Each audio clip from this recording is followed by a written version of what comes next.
Okay, hello everybody. My name is Alan Levine. I'm the director of the Political Theory Institute, an associate professor in the Department of Government. Welcome to today's talk on uh, does socialism have a future in America?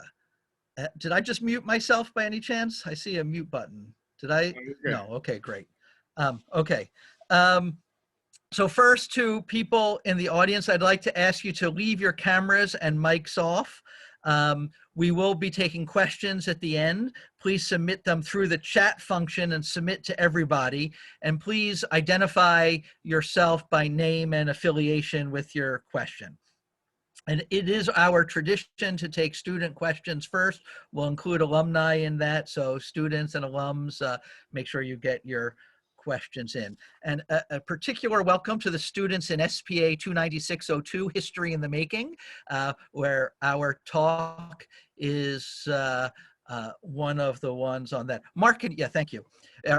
One of the lectures in your course, so welcome. This is the second of 6 events that the Political Theory Institute is hosting this semester, and it's one of 3 that together are making a conversation. Bill, could you, yeah, thank you. It's one of 3 that are on the future of American politics and the different currents of American politics with view to the election this year and beyond. And so this one is, does socialism have a future in the United States? We have another one upcoming on, does conservatism have a future in the United States? And another one on, does the center have a future in the United States? And I am not viewing these as debates between me and the participants, the speakers. I will do my best to try to elicit the speaker's views, and you should, through a conversation format, and you should look at these 3 debates together, these 3 conversations together as a debate for which you can make up your own mind. We're also hosting an event related to this. Do the humanities have a future? The liberal arts between technocracy and radicalism. That's hosted by Ross Douthat of the New York Times. Does the Conservative have a future by Patrick Deneen of Notre Dame? Does the Center have a future is by Bill Galston of Brookings? And then after the election, we're going to have a little cleansing of types with talk fashion, identity, and freedom of expression by Gwendolyn Gruel of the New School for Social Research. I just wanted to mention a podcast by Tom Merrill and Sarah Marsh in the Lit Department. It's called Politics and the Humanities, and you can find it at Politics and the Humanities, all one word, .fireside.fm. And they've been posting several podcasts along that theme. So today, our speaker is Bhaskar Sunkara. And he is the founding editor and publisher of Jacobin, a socialist publication that reaches 60,000 people in print and 2 million online every month.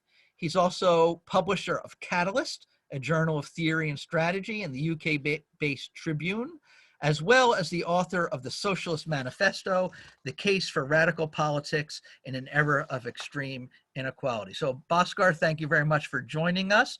And so I'd like to just begin with the big question: does socialism have a future in the US? And to maybe get at that first with, what's wrong with the US now? What's wrong with what we're doing? Well, I think socialism does have a future in the US, and what's wrong with the US, I think, should be very obvious to us. We're the wealthiest country on earth, but we're a country in which that wealth has not, compared to other major countries on earth, yielded the same social outcome. So we have 24 million people who say that they sometimes don't have enough to eat. We have 5.4 million people who often don't have enough to eat. We have around 500,000 people who are completely homeless, 40 million people in poverty. And this is all before the full brunt of the coming pandemic, economic recession. And that's not to mention just the basic lapses in infant mortality, in our gaps in our healthcare system, and just the extreme inequity of the U.S. welfare state, in which state by state, locale by locale, there's massive differences in your life outcome. So if you take by any measure, the U.S. lags behind its peers. Now, a lot of this, I think, is rooted in the lack of a workers' party in the U.S., the historic lack of a workers' party, the lack of a socialist force that could, at the very least, bring about the social democratic reforms you have elsewhere, and also kind of an incomplete transformation of the structure of the U.S. state. I think federalism and other things play a big role as well. So obviously, I think there's a need.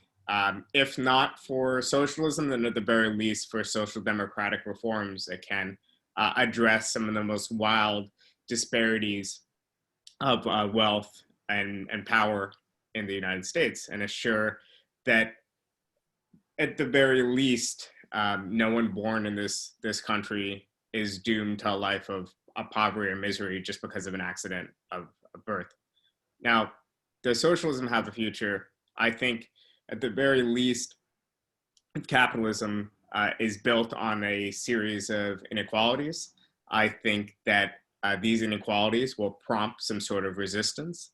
And I think this resistance is going to take the form of class struggle in various forms. I think that's the part of the Marxist dogma that I stick with, that there is an inevitability of some sort of resistance to inequality.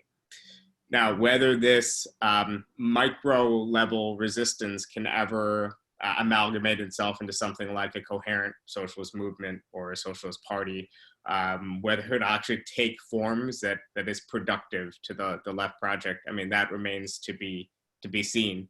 But as long as there's that contradiction, as long as there's that inequality and people who are not happy with their lot in life, there's going to be the potential for left and egalitarian politics. But it doesn't mean that it's inevitable. So when we think about socialist politics emergence in the 19th century, Marxists have always thought that it relied on both subjective and objective factors. So the objective factor is the birth of this new working class, crowded together in cities, kind of socialized together, working together in big factories or in the countryside with the transformation of agriculture. But this new class exists, but it doesn't necessarily inevitably flow from the existence of these economic changes and the existence of this class. It doesn't flow that there's inevitably going to be socialist politics. That required, at a subjective level, huge leaps of organizing. So the British Labour Party was organized over the course of decades after many, many failures and false starts. The German Social Democratic Party was organized in the course of many decades when it was illegal and underground. It was banned for a period. It was persecuted during the Great War. Factions of it was. It was a party that was banned under Nazism. It had all these different periods in its history, but it still endured because of politics, because of organizing. In the United States, there is no necessary guarantee that we'll be able to perform the same feats of organizing that social democratic and more radical socialist politics parties around the world have. But it seems to me that there's still enough inequality. There's more than ever, inequality in the United States, and there's a lot of anger and resentment. And whether this anger and resentment will be articulated primarily in a more dangerous, in my view, right populist way, or in the direction of democratic socialism, that remains to be seen. But I am fairly convinced that the existing political establishment is not going to be able to hold.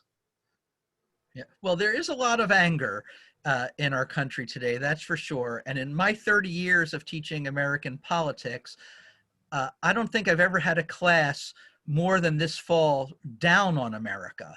And they love the idea of America still, but they feel that the leaders and the country have not lived up to it. And so I guess the next question that I want to ask you is, well, what is socialism and how will it address these problems? And I'd like to frame your answer in the following.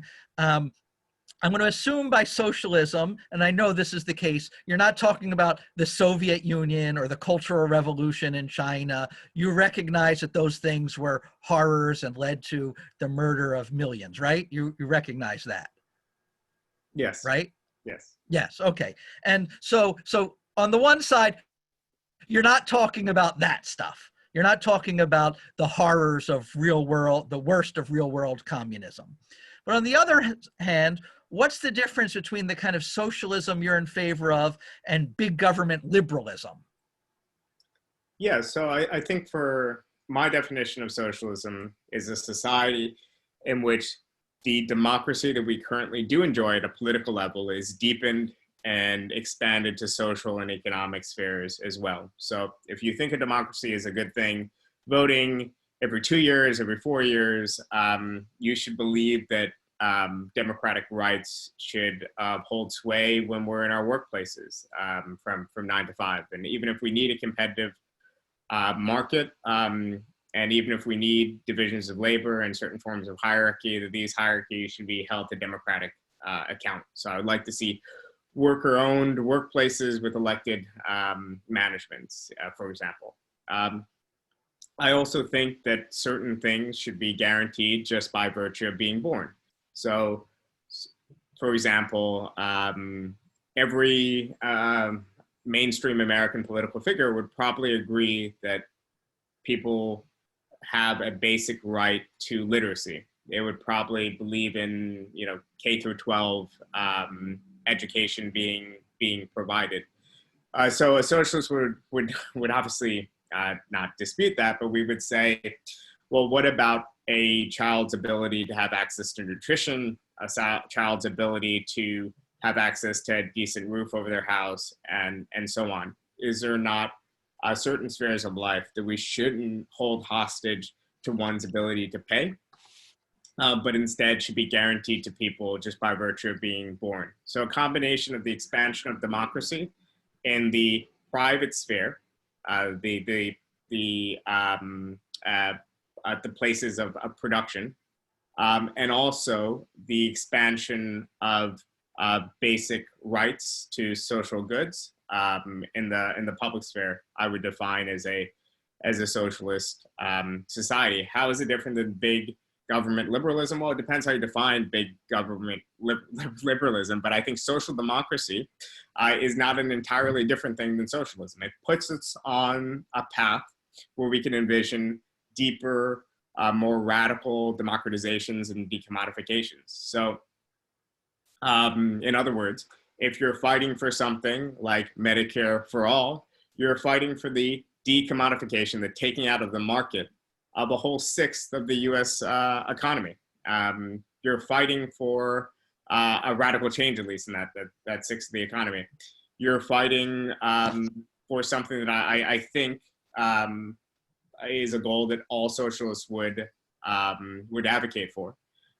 We obviously want something beyond social democracy, beyond these social goods. But if you don't have the class power to get something like Medicare for all, you don't have the organizing power to get something from Medicare for all, you're not going to be able to put even the question of worker ownership and the means of production on the table. So I don't see them as entirely distinct. I see them as related in that respect.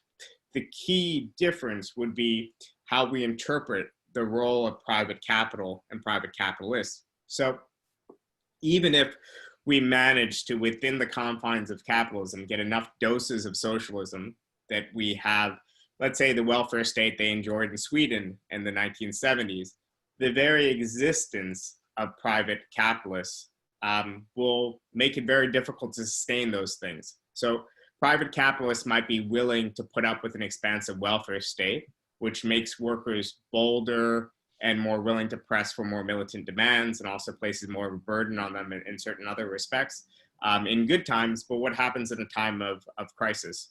You've seen in these countries that we shouldn't overstate how much. You've seen a retrenchment of welfare states. And I think, in other words, to make social democracy sustainable, one must think about how we take away from capitalists their ability to withhold investment and their ability to have this undemocratic control over our economy. And that means the added step of talking about how we convert workplaces and into worker-controlled workplaces. And that's a more radical, more pie in the sky, I guess, idea that separates social democrats and, in the American context, you could say certain welfare state liberals from democratic socialists. But as far as a short and medium term vision, programmatically, there isn't a huge amount of space as far as vision. There might be differences as far as how we get to where we want to go. So in other words, I think if you want something like Medicare for all, you have to be willing to create disruptions.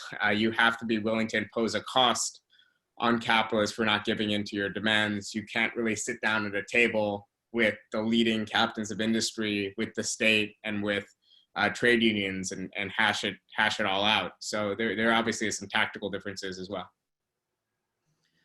Okay, so let me follow up on that a little bit. So democratic socialism, that's what you think is possible for the future of the United States, possible and desirable.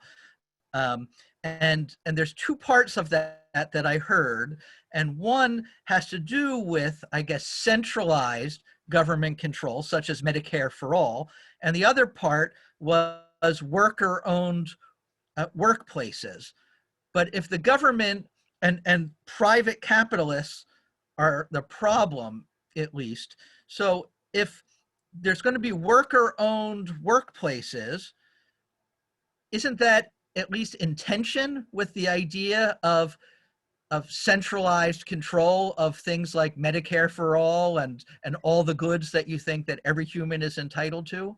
No, not necessarily. In a lot of places, the commanding heights of the economy are much of it is actually controlled by states. So I guess there's been scholars, or one scholar actually has made the comparison of the failures of central planning to like a hand. So a state like the Soviet Union was actually quite good at certain things.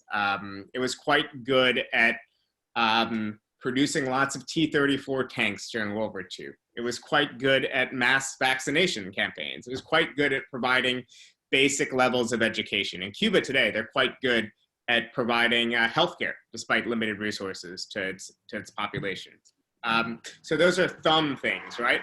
What the central planning was really, really bad at was adaptation to consumer preferences and choices, avoiding certain soft budget constraints, certain allocating resources correctly, and so on. So there's lots of things at a firm level that central planning was a total disaster at. And also beyond that, you could add the fact that firm failure and competition is necessary to weed out inefficient labor processes and respond to consumer preferences. And also there's incentive reasons why you might need competition and also a failure in societies. So, right, so in China today, there's whole empty cities.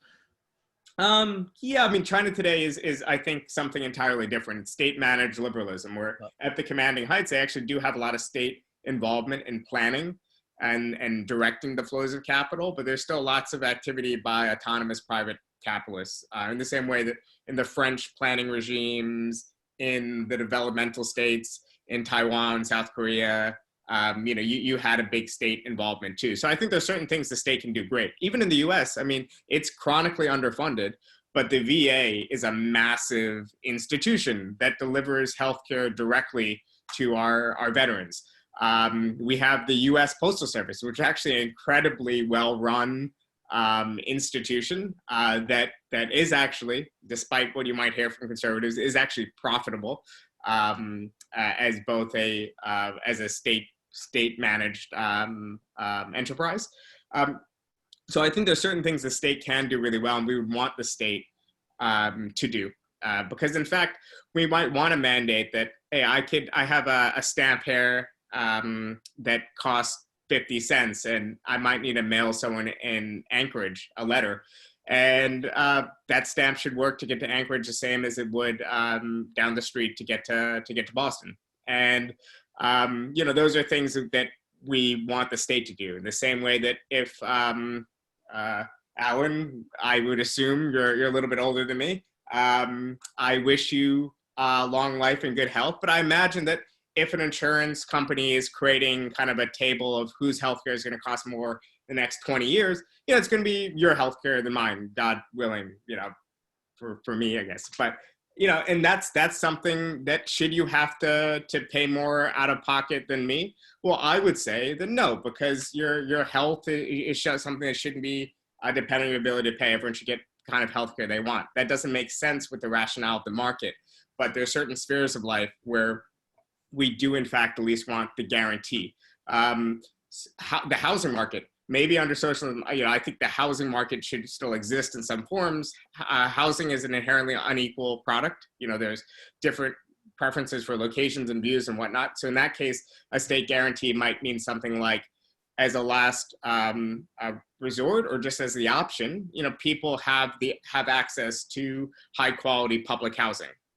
The way in which they have functioning public housing in places like Hong Kong and Singapore, where land is so limited that having really high quality public housing is part of efficient land use. So those spheres, I think, absolutely the state can do a great job at.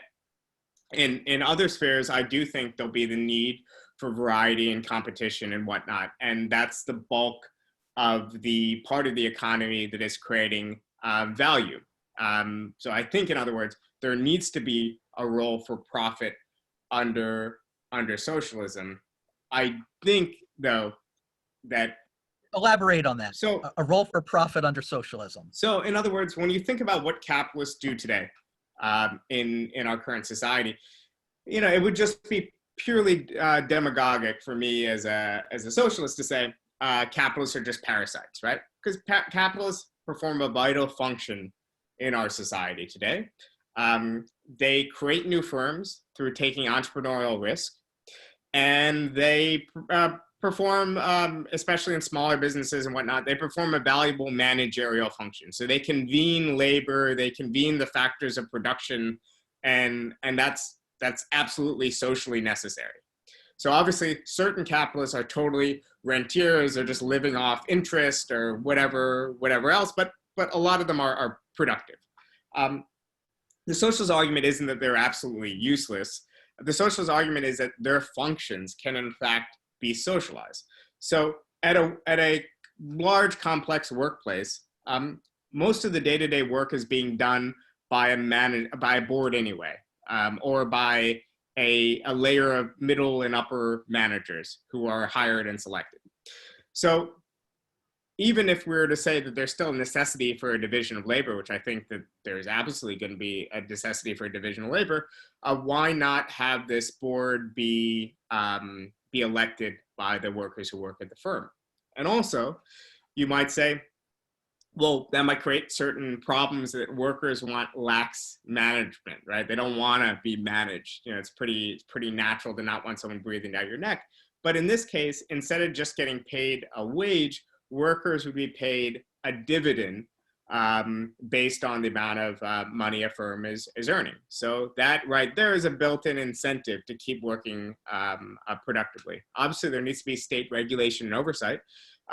We need to have a robust and progressive tax system. So in a worker-owned economy, for example, you might have some issues where at certain firms are more capital intensive. So you wouldn't want a layer of workers to just get super rich because the capital to labor ratio is different at one firm compared to another. So there's still a need for a regulated market competition. But to me, it's a lot more realistic to say that we're going to have people who are going to compete and try to earn and accumulate a profit and try to respond to consumer needs and demands, and that their productive labor is going to be taxed to support a fairly robust welfare state. So it doesn't take a huge leap of the imagination. I think socialists, especially given the history of socialism, can't just say we have a pie in the sky theory of a better world. We can't just say that trust us and follow us to a year zero break with the present. And we also can't realistically, it's an easy thing to compare a actually existing system that exists with all its warts to a system that only exists in our minds. We have to kind of think of the 10 minutes after capitalism vision. So in my mind, you could combine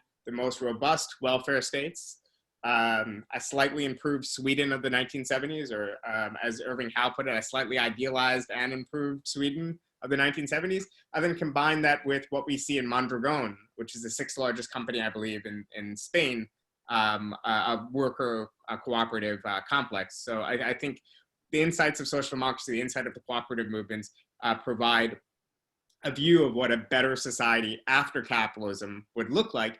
But in the meantime, the fight of our generation is a fight for social goods. It's a fight to just improve people's lives just a little bit, to get people healthcare, to get people decent jobs, to provide the basics. And that's something which a lot of liberals who believe in the welfare state, a lot of socialists are united in today.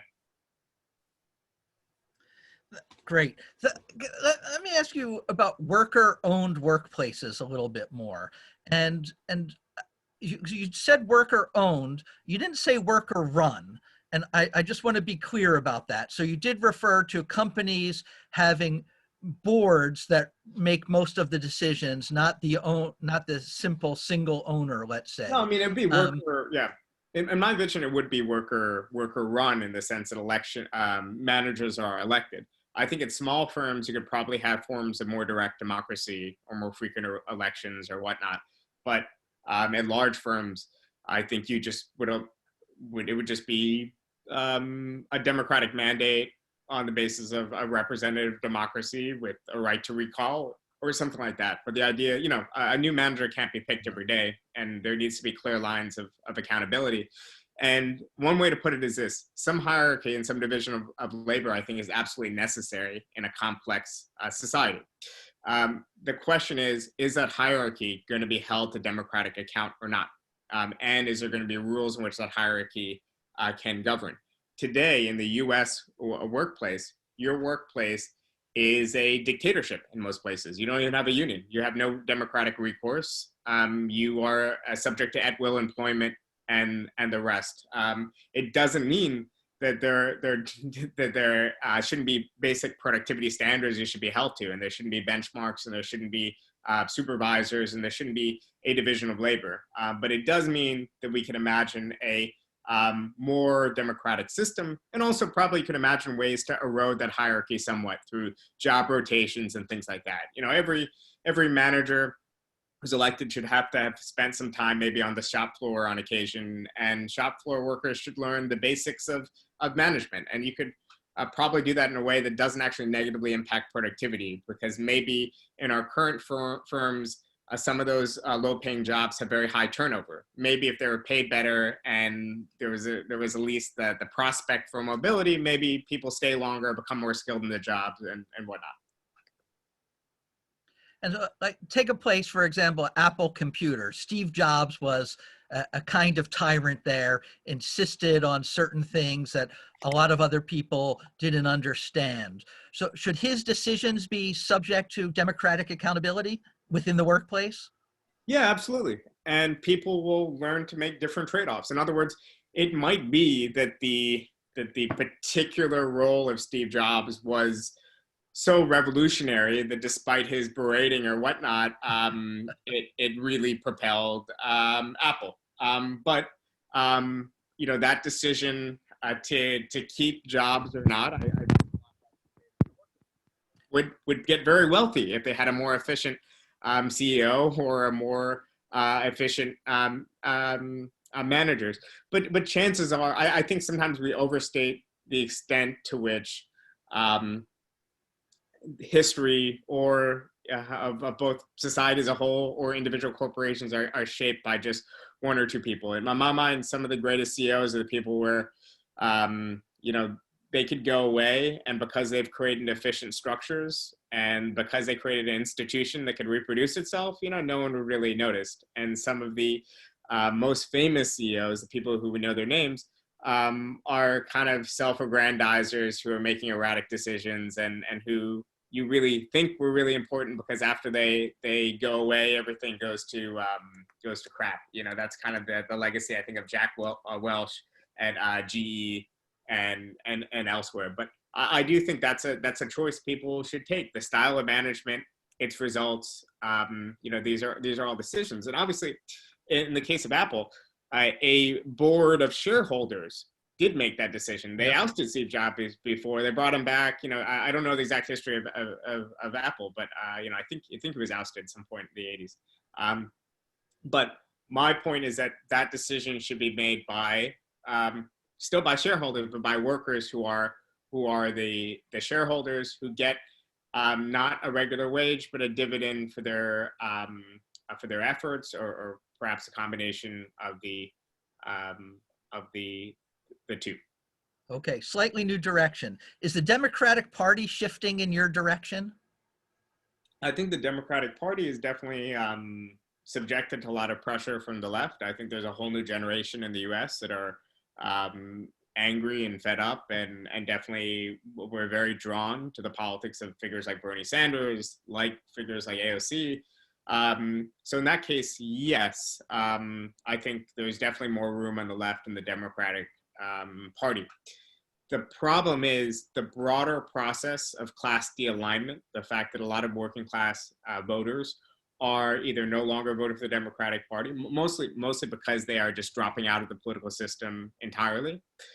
That's a very important process. And I don't think it bodes well for people who want progressive change to the Democratic Party, because even if Biden wins the election, which I think he will in November, a lot of these votes are going to come from moderates, wealthier, more affluent voters in the suburbs, former Republicans.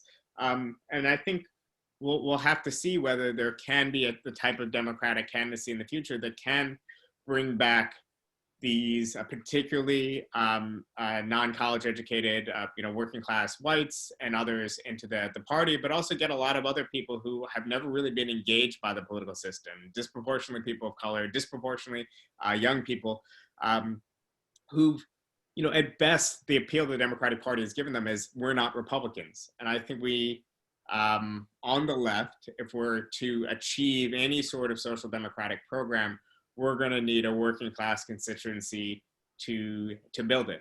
And it's not just a party in the US, a problem in the US. You've seen it with parties across Europe, this de-alignment. You've seen it with left-led parties like Jeremy Corbyn, where because of Brexit and other factors, the Labour Party in the UK lost a lot of its historic heartlands in the Midlands, in the north of England too, in its last election. So it's a complicated factor. Isn't just about politics. A lot of it has economic roots and really complex social roots. So I do think things are in the direction. Maybe one way to put it is that it's probably the best time to be a socialist in America since the 1970s, but it's also still not a good time to be a socialist in America, because it really hasn't ever been a good time to be a socialist.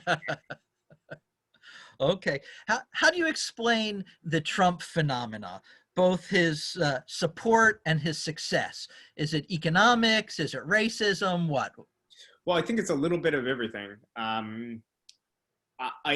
It's worth remembering that the Trump coalition is still a minoritarian coalition. And Republican rule in the US, which is about to unfortunately become even more deeply cemented through the court system, is all about minority rule. It's a 40% coalition, strong, stable coalition that's believes in Trump's rhetoric on immigration and that voted for him. The question for me isn't, I don't want to overstate the extent to which the Trump coalition is working class or is like gettable, right? Because there is that stable base. The question is, are there percentages on the fringes that can be won over? And there were a lot of Obama to Trump voters. And I think only academics can convince themselves that someone who voted for Obama twice was too racist to vote for Hillary Clinton. Obviously there's other factors, like there was a right-wing campaign, there's sexism, there was a right-wing campaign against Hillary Clinton for decades.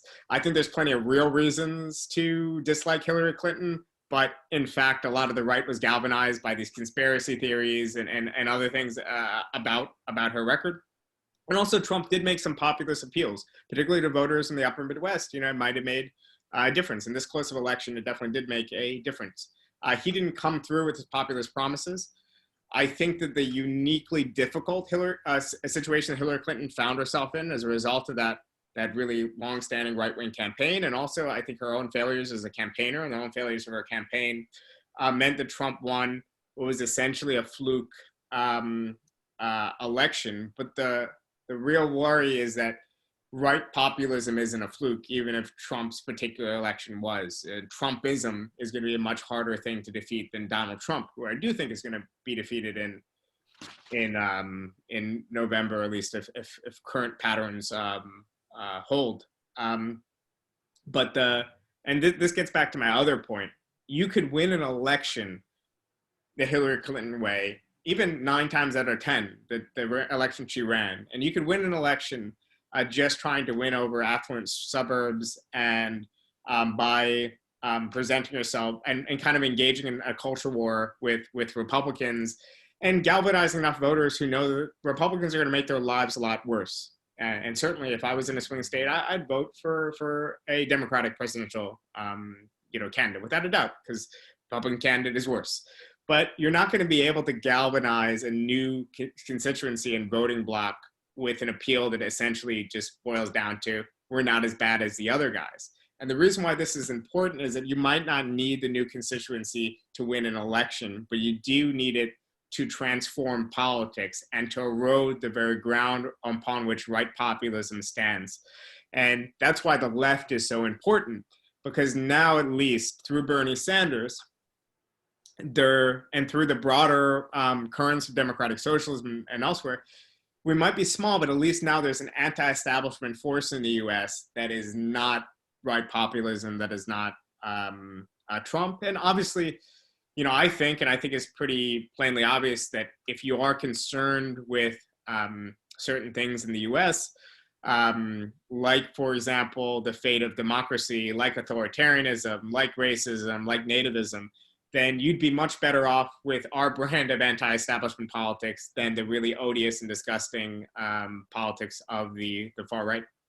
Okay. I want to get philosophical with you for a minute and ask you about your views of human nature and human flourishing, right? And so in terms of human flourishing, what kind of end state do you imagine? You've talked about sort of more big government liberalism as first steps, securing some social goods, moving in a direction of worker democracies in the future. So what's sort of the end state? And in particular, what role do you see for government in the end state, right? We have government because we think people are full of self-love and corruption and won't be fair, right? Is there a need forever, given human nature what it is, for separation of powers and checks and balances in your view? Or can you conceive of a state withering away and social consciousness being raised to such a level that everybody will love everybody else as themselves and government won't be necessary? Well, I think one doesn't have to have a really complex view of human nature, even a really established view of human nature at all, to think that politics is always going to be necessary. So in other words, if you want to cross the Potomac River and we need a way to cross the Potomac River and I want to build a tunnel and you want to build a bridge, even if class no longer exists as an antagonism, there's still a tension there. We still need to resolve it, and we still need to mediate that in such a way that's clear and transparent and whatever else. And that necessitates a state. So even if there is no more class antagonism, in other words, I think you'll need the state, you'll need politics. And as long as you have politics, you'll need various checks on democratic politics. I'm for a unicameral parliamentary system where maybe we even consider radical things like a certain portion of our legislators coming from lot. Whatnot. We could think of all sorts of democratic reforms, but fundamentally, you do want mechanisms to ensure basic rights of free speech, a free civil society, and whatnot. All that will necessitate a state. I think it's also just in general a little bit dangerous to even conceive of an end goal of we are aiming to build this finalized highest stage of human civilization, because then obviously you could justify anything to reach some sort of higher end. I think, in other words, as some Marxists have said throughout history, you can't say that the ends justify the means, because to use like a bit of Marxist jargon, the ends and the means are dialectically related. I hate the word dialectically, but it makes sense in that case, right? Your means shapes your ends, and vice versa.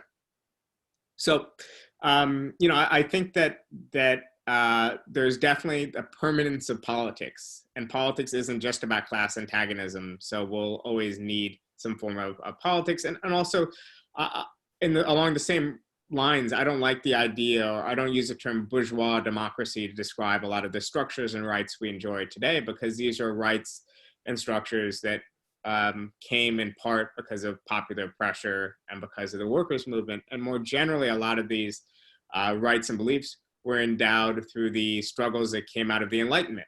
And my goal as a socialist is not to reject these things, but to actualize them. So the problem with the previous revolutions and the problems with the societies that exist today isn't the fact that they have enshrined notions of liberty, equality, and fraternity. It's that we've never actually achieved the type of society that can deliver those things. We have freedom of speech in a country like India, which is a liberal democracy, though increasingly getting illiberal. But you have 40% of the population that's functionally illiterate. So a socialist wouldn't say that the idea of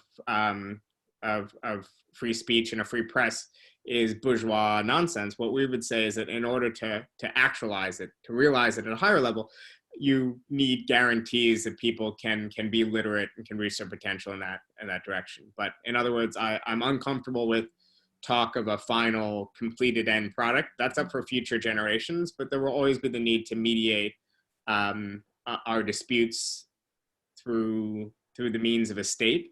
I do think there's certain repressive parts of the states that can be radically transformed. I don't believe that humanity will always need standing armies. I don't believe that humanity will always need forms of policing and prisons that we have now. I think there's definitely going to be the need for rehabilitation, the need to separate people from society. But at least if you consider what the U.S. Carceral state is, and at least you consider what policing in the U.S. is today, is something very radically different would exist in a state, and we don't even have to really think completely ridiculously to get to that point. In many Nordic countries, you committed murder, and it's a terrible thing for your victim and for the families of the victim, but you'll get out of prison in like 22 years, something like that. And Americans have to be comfortable with not just innocent people getting free, or not just nonviolent drug offenders getting free, but also the fact that the goal of prison is to rehabilitate and not permanently incarcerate even people who have done terrible things, are rapists, are murderers, and so on. And that exists in other countries. I imagine it would exist in my vision of a socialist state. But I, like I said, I like the 10 minutes after capitalism vision, because it's utopian enough to imagine the dismantling of a lot of these existing structures. Okay, maybe two more short questions. So we are a Political Theory Institute and teach political theory classes. In our intro class, most of the students read Marx. What's your view of Marx? I'm a Marxist. I believe that it's important to, as the economist Joan Robinson once said, to have Marx in our bones, but not in our mouths. I think that it's a framework for understanding the world. It's a framework that should constantly be challenged at an empirical level. We should use it as it's useful. We should abandon it as it's not useful. What isn't a framework and is a matter of belief is being a socialist. I'm a socialist for moral and ethical reasons. I'm a Marxist because I think it's right. Obviously, there are certain things that Marx couldn't have anticipated. but he gives us a framework that's a pretty good way to understand many pertinent things about society, about how the proceeds of production will be shared in a capitalist society, about the pace and development of technological change, about a lot of things. I think we get insights from Marx.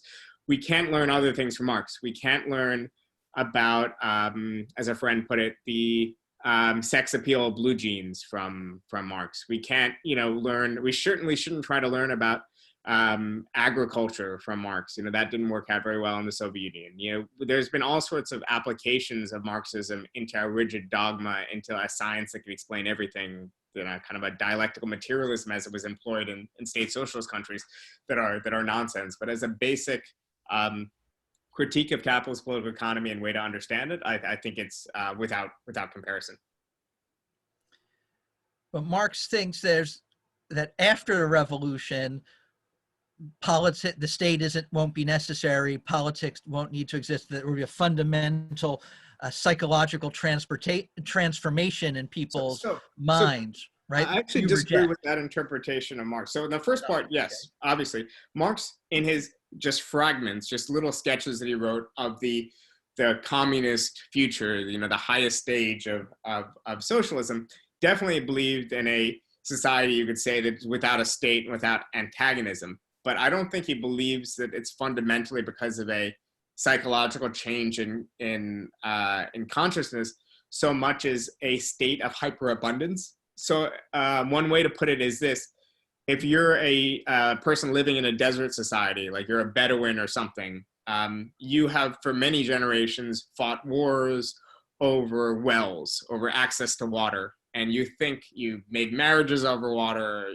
had all this conflict over water rights. You think it's the most valuable thing in the world. You think it's intrinsically a part of human nature that people are going to fight over water. But imagine being kind of magically transported to Brooklyn, New York on a hot summer day when someone opens up a fire hydrant and kids run in and play. Or even a water fountain available for free. You would absolutely have your mind blown. Marx, I think, in those lines was being too utopian, but it was in that spirit of, I think, imagining a world where hyperabundance and the lack of class antagonism made certain forms of conflict no longer necessary. I have one last question before we open it up to the students and our general audience. So if you out there in the audience, please submit your questions via the chat feature to everyone. And my question is, it's just a curiosity, but why you named your flagship publication Jacobin, right? You're a moderate guy, right? You seem quite friendly, right? But the Jacobins cut off their enemies' heads, right? They devoured their fellow revolutionaries. They instituted a policy of terror. And after only a few years, everyone wanted to get rid of them, and they were gotten rid of and ended up in a failure. So that seems like a threatening name. Yeah, well, I'll actually, I don't have it quite by memory, but there's a Mark Twain quote that's like, says there are two reigns of terror. One that murdered in hot passion and the other in heartless cold blood. One that lasted a few months and one that lasted 1,000 years. One that killed 10,000 people and the other that killed 100 million. So yeah, I'm definitely much more of a believer in a synthesis between liberalism and socialism. But I think there's a very good reason why even figures that ended up on the wrong side of the French Revolution, like Thomas Paine, saw it as a emancipatory moment. And also, I think in general, despite the blood of the French Revolution, Jacobin actually is named after the Haitian revolutionaries. It established, I think, and enshrined a certain form of Enlightenment republicanism that has done a lot more for the world and for democracy and justice, and also the creation of a free society that could be checks, ironically, on those forms of violence and repression than monarchy did. And also beyond that, connected with the Jacobin spirit, the spirit of the French Revolution was a form of enlightenment. So C.L.R. James named his book about the Haitian Revolution the Black Jacobins, because these people, these exploited, the most exploited people on earth, you know, these Haitian enslaved people, took the mantra of liberty, of equality, and fraternity. They took it seriously, more seriously than the Europeans did, and they adopted it as their own, and they fought for liberation under that banner. And that, I think, is the main lesson of the Enlightenment. It's not Eurocentric. It doesn't belong to Europe. It might have emerged out of Europe, but it doesn't belong there. It belongs to people all around the world, and it unites us as a human race. And I think that's what we, especially now, as both the left, portions of the left and the right, embraces new forms of particularisms.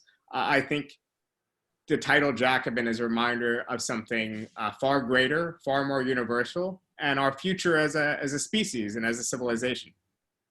Okay, thank you. Gabe, do we have any questions? We have many questions. In fact, I'm going to start by coupling a pair of them.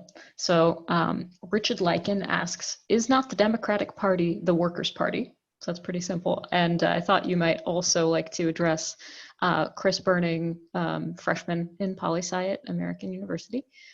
What do you see as the biggest obstacle to the left and socialism in particular in America currently? So it is true that in a country without a established workers' party, we've had to create the shell of one within the Democratic Party. So there were various moments in American history when an independent labor-based party could have been possible. Throughout most of the modern history of the US, at least in the 20th century, after the realignment of FDR onward, trade unions, those fighting racism and others have forced to, within the Democratic Party, create a quasi-social democratic pole of it. Now, I think the difference is structurally, there's the structure of the Democratic Party is not a same structure as a mass membership party. Mass membership parties, the first modern one was the German Social Democratic Party of the 1880s, 1890s. In the US, our party system and our party structure is not built in the same way. And also, organized labor doesn't even have a structural seat at the table in the Democratic Party. It's one coalition member among others. It doesn't have a block vote or anything like it does in other parties. I believe that the U.S. two-party system, I definitely oppose it, but I think it's something that can't be overcome through strength of will alone.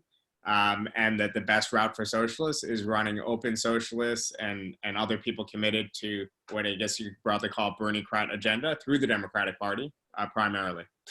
But I wouldn't go as far as say that it's a workers' party.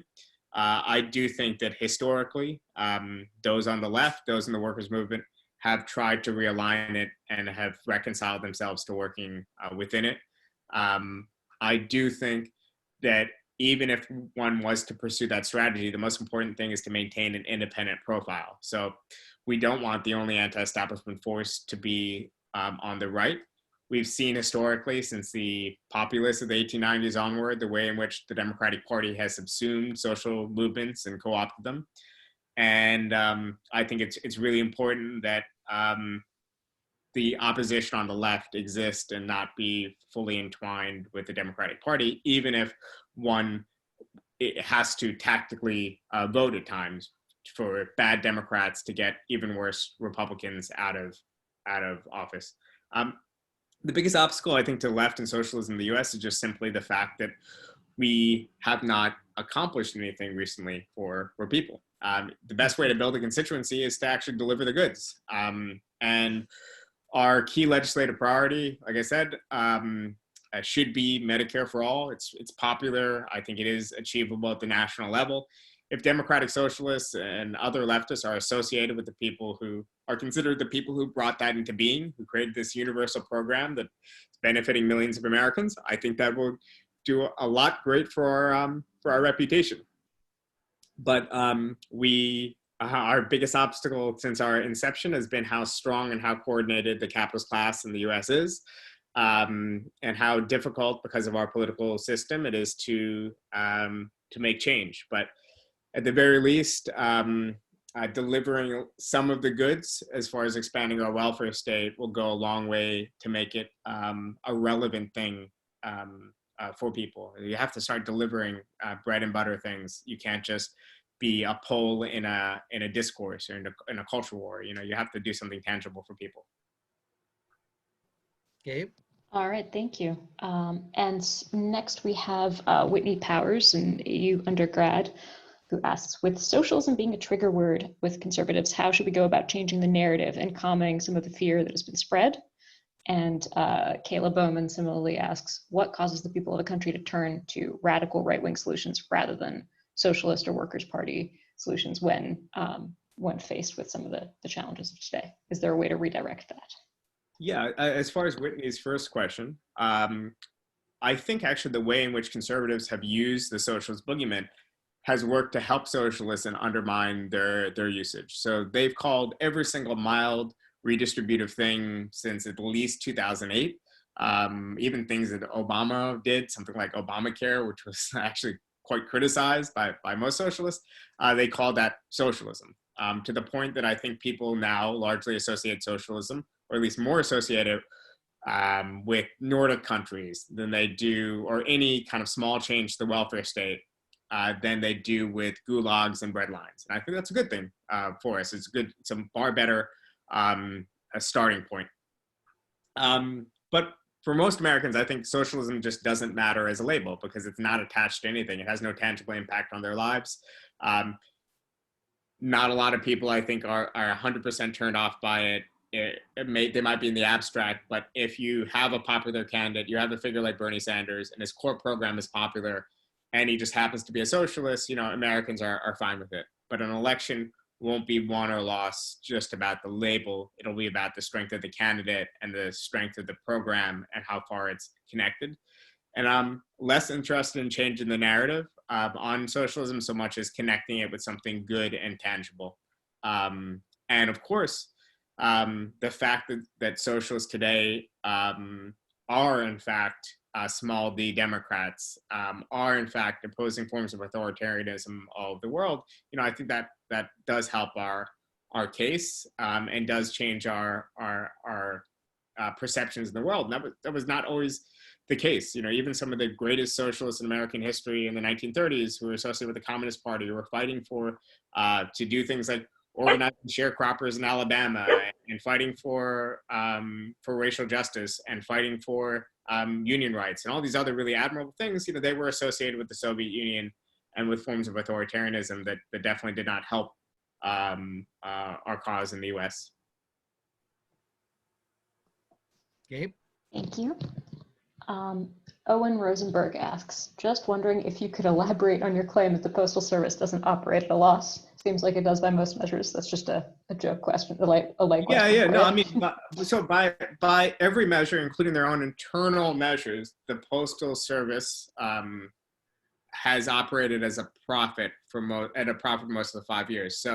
So what happened was there's a 2006 law imposed by Congress that required USPS to create a $72 billion fund to pay for, so in other words, that fund is paying for post-retirement healthcare costs 75 years into the future. So in other words, a private corporation cooks its books to look more profitable. The US Post Office was forced to cook its books in the most ridiculous way possible, that it's funding healthcare costs 75 years in the future. So a private corporation would obviously love to have that money to invest in capital expansions and other stuff. Like they can't do anything like that. They have this fund. The post office is not subsidized by taxpayers. It never actually has been subsidized by taxpayers. I actually would be in favor of some subsidies for the post office because its mandate goes beyond what is conceivably profitable, because its mandate is also a social mandate of connecting the country and facilitating the transfer of information. But if not for that 2006 law, throughout most of the last decade, the post office has been widely profitable. I think even its revenue, its Q3 revenues, which already have come out, had it at a massive increase in revenue. I think, though, at a small loss because of the pandemic. But in general, it's profitable. I actually just wrote a column for the Guardian about this last month. If you wanna look at it, and obviously I have links to studies in there. I'm just doing it from the top of my head now. Okay. Natalie Fernandez, another AU undergrad, wants to know if you could explain the fundamental differences between socialism in Venezuela and maybe less radical versions of socialism present in Europe, like in Denmark and the UK. Actually, I would say that the version of socialism that's less radical is the one in Venezuela. Basically, what you had in Venezuela was macroeconomic, a form of populist macroeconomic policies and the creation of lots of other social programs under Chavez. Many of them were very important social programs that improved, reduced extreme poverty and did other very useful things, funded primarily off of oil rents, because Venezuela is a huge oil producer. There was other decisions that were counterproductive, especially by the end of the Chavez government before his death. Creation of certain price controls that might have been counterproductive, and other policies.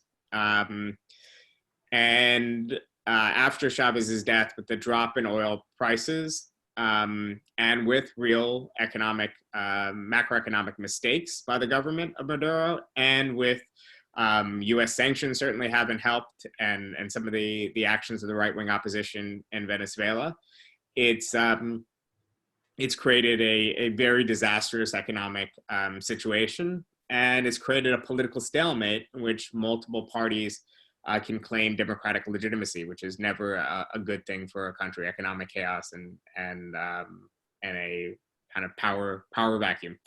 I would say that, and actually, if you look at what was achieved by European social democracy, you saw in certain cases a much wider share of state of GDP going to state funding. In Sweden, the percentage of the economy nationalized was actually fairly low. In other social democratic countries, it was higher, but more expansive social guarantees and more of GDP going to state funding, state services.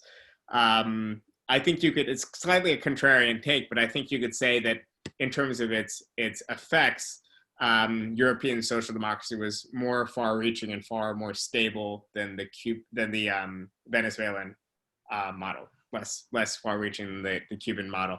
But I would put the Venezuelan experience alongside a long history of populist experiments in Latin America, which is a slightly different tradition. And I'm not saying that just to dodge connection with a controversial or unpopular thing. I'll say that the Cuban Communism, which is obviously just as polarizing and just as controversial, has much more in common with the socialist tradition internationally than the Venezuelan one, if that helps give me back some of my credibility for dodging a question or being a bit too contrarian. Go ahead. Sorry. You're not citing Cuba as a model. No, Cuba certainly is not a model, but in part because so much of the propaganda coming from the U.S. Because I think it's worth noting that Cuba is a country that has achieved certain things in the spheres of healthcare and education that has not been achieved in other poor countries in the Caribbean. My family's from the Caribbean, from the Anglophone Caribbean, from Trinidad and Tobago.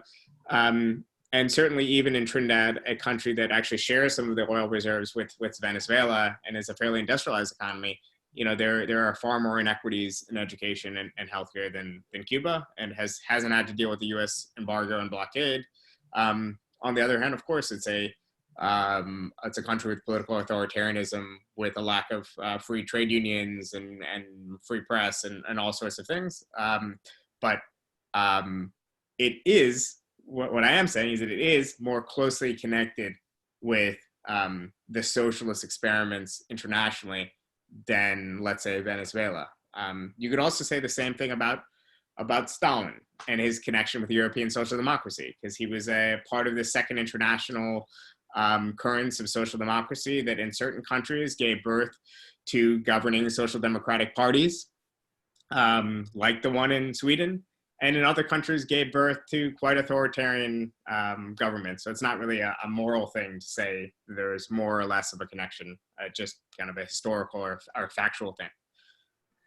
And so what, in your view, makes the difference between, let's say, European style socialism and Stalin? Well, it's not necessarily, well, okay, on the other question of, let's say, European style socialism and let's say. But on that, I just want to clarify that, in fact, you could say Chilean socialism, the class basis of Allende, where that party came from, is much more a part of mainstream socialist currents than Venezuela or the government in the 1980s in Peru, or Peronism, or other forms of Latin American populism. At some point, it becomes a very pedantic thing to try to separate populism and socialism in the Latin American context. What made the difference, I think, between Western Europe and Eastern Europe, and I think in part, in the Soviet Union, they were overcoming through armed force an autocracy in the context of a world war, which led to a very unstable government after the February Revolution, which led to a power vacuum, and in which the Bolsheviks took power, and close to immediately a civil war started. It was just a very difficult context in a country without much of a history of democratic institutions, in an empire, really, that was extremely difficult to govern, and with very violent and authoritarian forces on the right as well. Like, I don't think the alternative to Lenin, I think there was many alternatives to Stalin, both within the Bolshevik Party and other parts of the Russian Revolution. But I think the alternative to Lenin at least seemed to be, at best, some sort of military dictatorship like you had in interwar Poland, and at worst, some sort of like truly proto-fascist, genocidal government. It's, that's a huge and complicated question. Why that branch of socialism went authoritarian? I would say there are obviously seeds. I think Victor Serge put it this way. He said, of course, there was within the socialist tradition a germ of it that became Stalin, but there were also other germs as well. So we don't look at the human body and it metastasizes a cancer and say that it was all just cancer cells to begin with. We see different trajectories and different outcomes of struggle. And obviously in the USSR, you had one of the very worst outcomes, whereas in other countries, you had much, much better outcomes.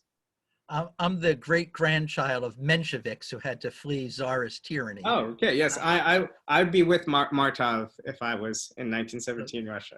But we had the question a few questions ago about socialism as a buzzword for conservatives. But when you lump in talking about socialism, Venezuela and Cuba and the Soviet Union in with Nordic Europe, it raises the question, well, okay, if all of that is socialism, it can go really bad in some places, right? Because of some kind of a lack of control, and which is the kind of thing that conservatives are worried about. So that's why I think there's a difference between having a more academic or conversation and crafting popular appeals. Like I think, yes, never mention Venezuela if you're a socialist. just don't mention it.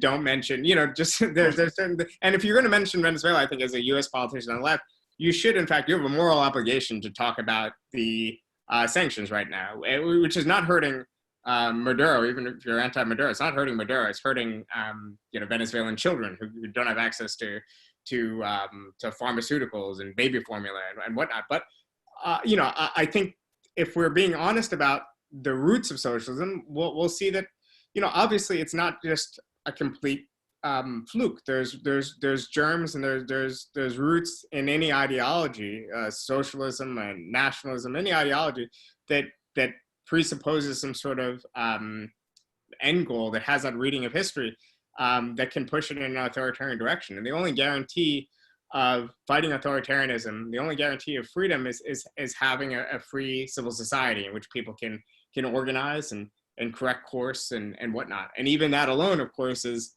democracy is no guarantee of lack of preventing authoritarianism, because we've seen democracies morph through electoral mandate into authoritarian states.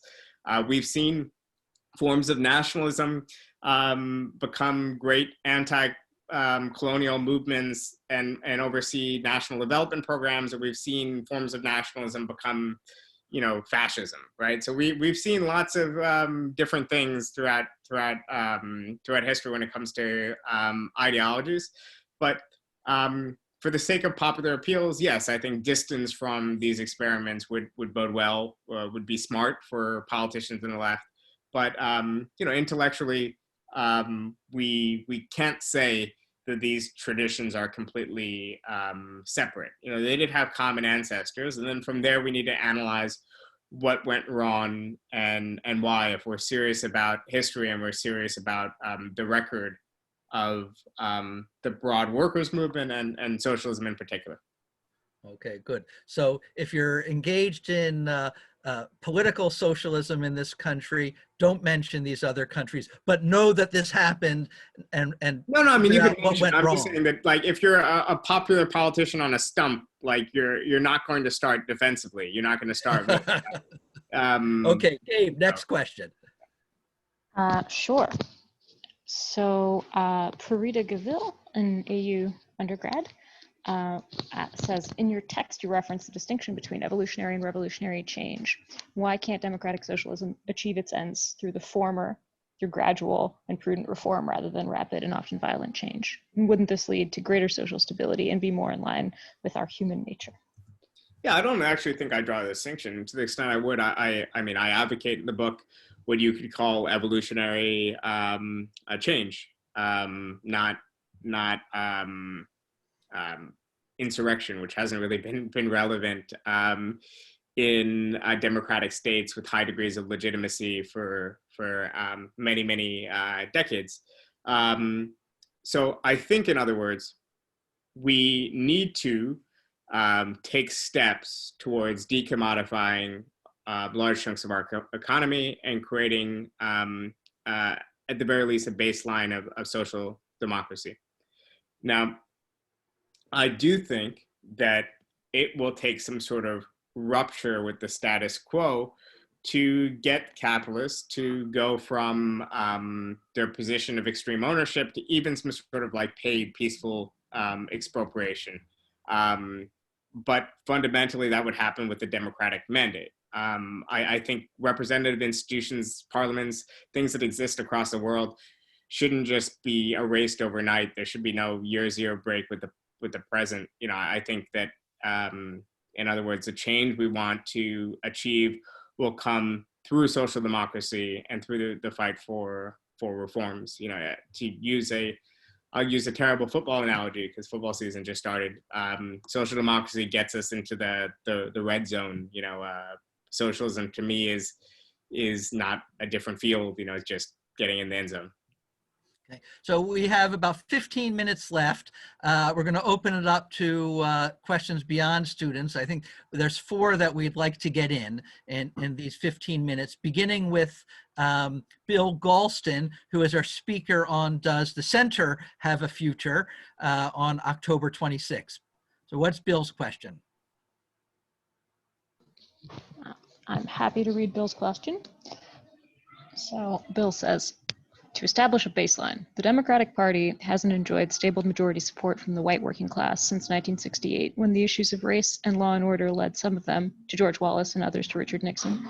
The evidence is compelling that race and culture, rather than economics, are principally responsible for the breach between the Democrats and the white working class, and for Trump's record-strong performance in this sector of the electorate.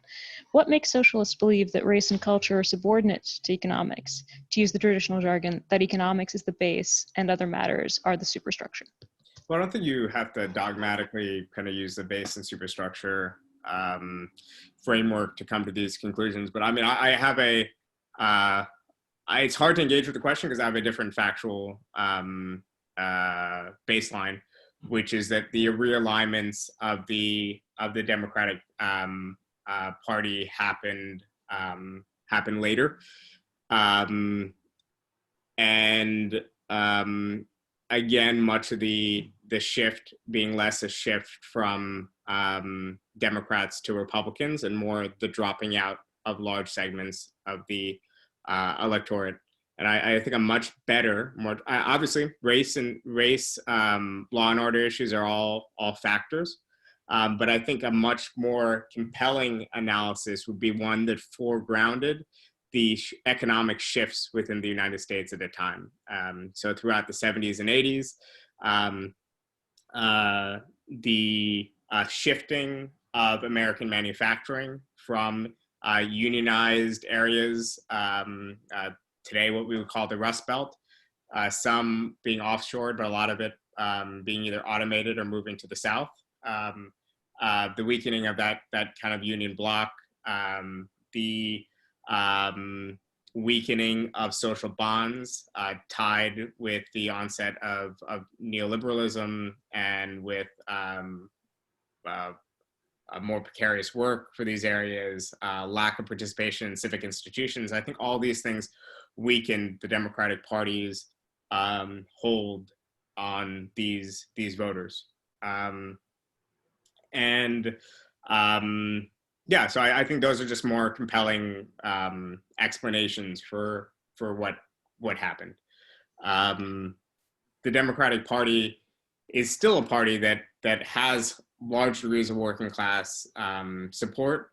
I think Donald Trump's result in 2016 was both part of these long-term trends, but also represented more a vote against Hillary Clinton than a vote for Donald Trump. I think a lot of the voters who voted for Obama in 2008 and 2012 did not necessarily permanently abandon the Democratic Party coalition. And certainly race wasn't the deciding factor in them not voting for Hillary Clinton in 2016 after voting in 2018 and often in 2008 and often in 2012 for Obama. So yeah, socialist analysis does not completely ignore factors such as racism or culture. I think that it often finds that there is materialist explanations that are more relevant, and also tries to embed race in that materialist explanation. Okay, we're going to take 3 more questions. First from Martin Sitta, a friend of PTI, then from Karen Baylor, who is a professor of public policy, and then from my colleague Tom Merrill in the Department of Government. So Gabe, can you read Martin's question? Sure. Martin says, you seem to have an unquestioning faith in the virtuous and efficient working of democracy, that more democratization without external, not fully democratic restraints will always be good. History provides many examples in which voters have voted in extremes, mistaking their interests, not to mention times when they have fallen prey to demagogues. Why are you so sure that unleashing maximum democratization is a major part of the solution? Well, I don't believe that maximal democratization is the end goal. So obviously we have to believe in a bedrock of individual rights, things that are outside of the sphere of the state, outside of the sphere of democratic deliberation. So that I think is the most important thing. Democracy is a tool against certain forms of private power. So the power that if I'm one worker among 100 workers at a workplace, I can't have voice and exit in my situation. I got into this job because of what's fundamentally a work or starve choice. If I was in a social democracy, then maybe I would have more choice, because if I was in a social democracy in which I had at least the ability to subsist at some comfortable level on a welfare state, then I could choose whether or not to earn more income to enter into a job. If I was in a social democracy with lower levels of quality employment, then I'd be able to better have my my pick of jobs in a tighter labor market, let's say. So social democracy makes a difference too. But let's say I'm in this firm. Maybe my exit options are enhanced because I'm in a social democracy. If I want to bargain for a better wage within my firm, if I'm an unskilled, so-called unskilled worker, I can't go to the boss and say, you're paying me $10 an hour, pay me 15, or I'm going to quit. His boss will say, F off, go away.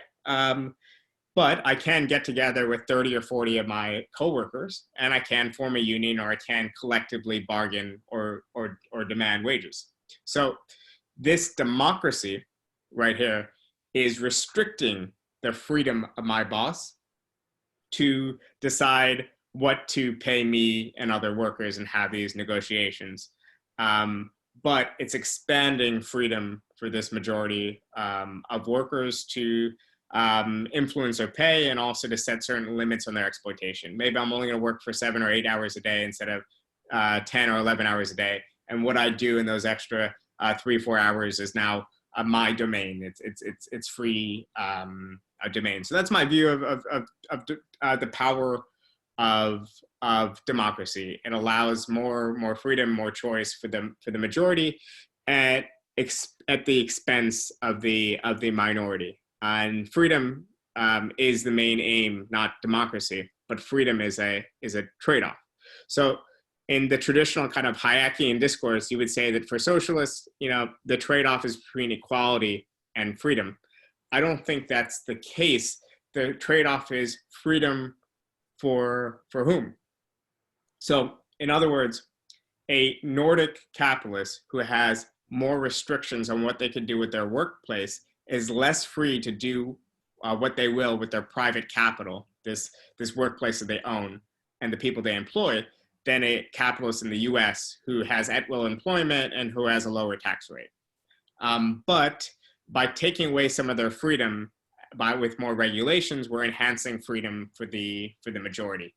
There are certain spheres where, like I said, that capitalist freedom, capitalist's freedom should not be taken away. So that person's freedom to choose what to worship, what to say, what party to vote for, like all these things are liberal rights that should be enshrined and that should be beyond any democratic reproach, other than direct incitement should be banned as far as speech, stuff like that. So I'm definitely not in favor of maximal democratization in all spheres, and democracy doesn't necessarily guarantee an outcome. It gives us a chance to fight for a better world.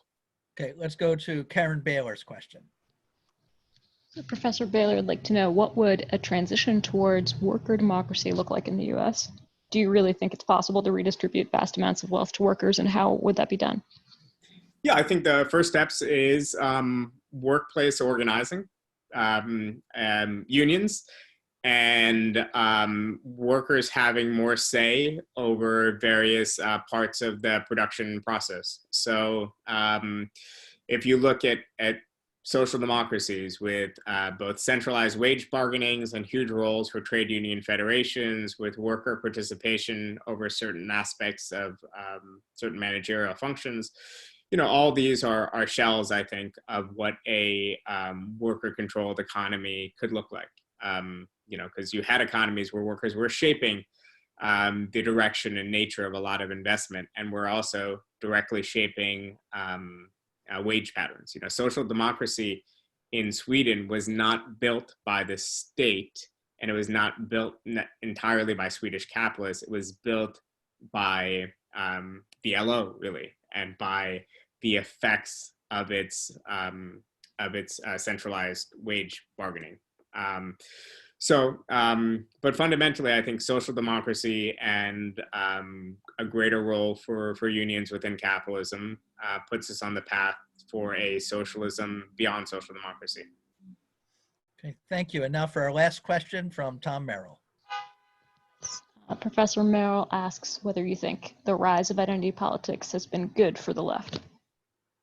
Well, it depends what you mean by identity politics. I think that in general, the left has always been a part of movements against forms of oppression. So the organization of oppressed people, often by oppressed people, be it oppressed nationality, oppressed race, be it independent organizations of women, this has all played a major role and has been part and parcel of the left. Now, there is a particular form of identitarian politics and of identity politics that veers from the universal to the particular. So instead of trying to say, I have this particular grievance and I want to be treated like the universal. I do not want to face segregation. I want to have voting rights. I want to have this or this or this.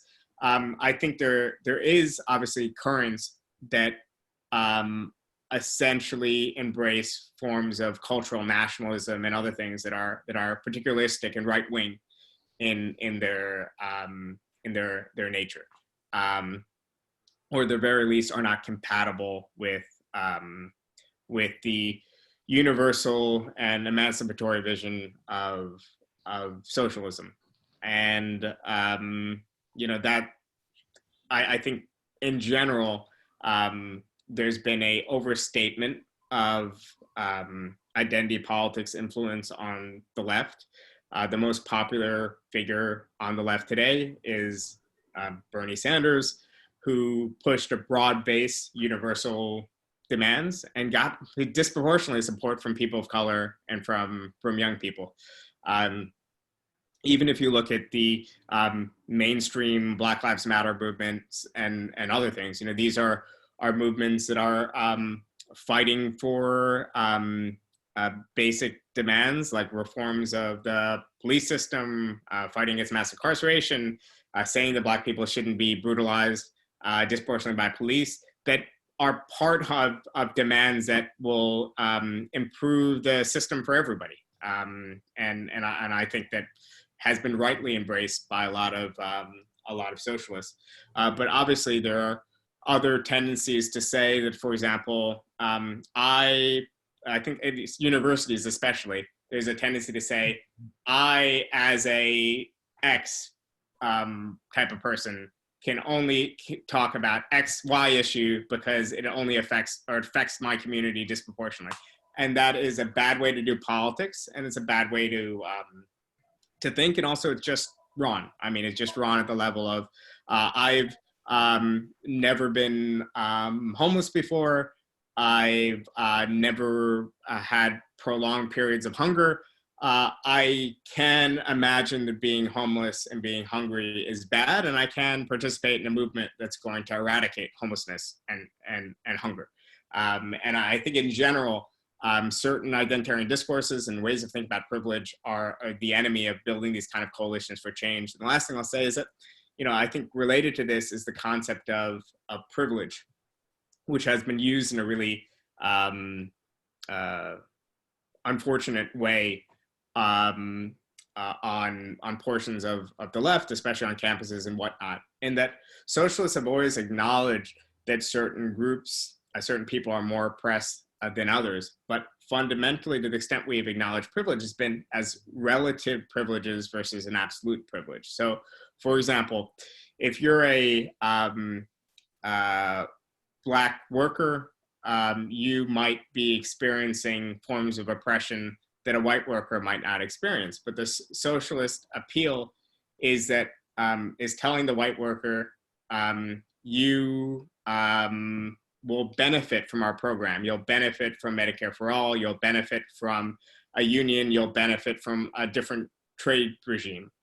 And you might benefit less than in relative terms than someone else, but you'll still benefit in absolute terms. And our gambit has been that, you know, people will always want more bread on their table, or at least the majority of them will want more bread on their table, even if it means that their neighbor is going to be, you know, relatively is going to see more gains from these programs. And that's why we fight for universal programs in order to fight forms of racism and sexism, and we don't fight for means-tested or particularist demands. And that's why, if you're an anti-racist, you know, you need to be focusing on the fight to keep the USPS, not have austerity, not have it privatized, because that's one of the greatest anti-racist institutions in the U.S. for all the good, non-discriminatory unionized employment it provides. Thank you very much, Bhaskar. Please join us on October 5th when we have Patrick Deneen of Notre Dame talking about does conservatism have a future in the United States? And on October 26th with Bill Galston of Brookings Institution on does the center have a future in the United States? Bhaskar, thank you very much. Really appreciate it. Thanks for having me. And thank all of you for tuning in. Good night.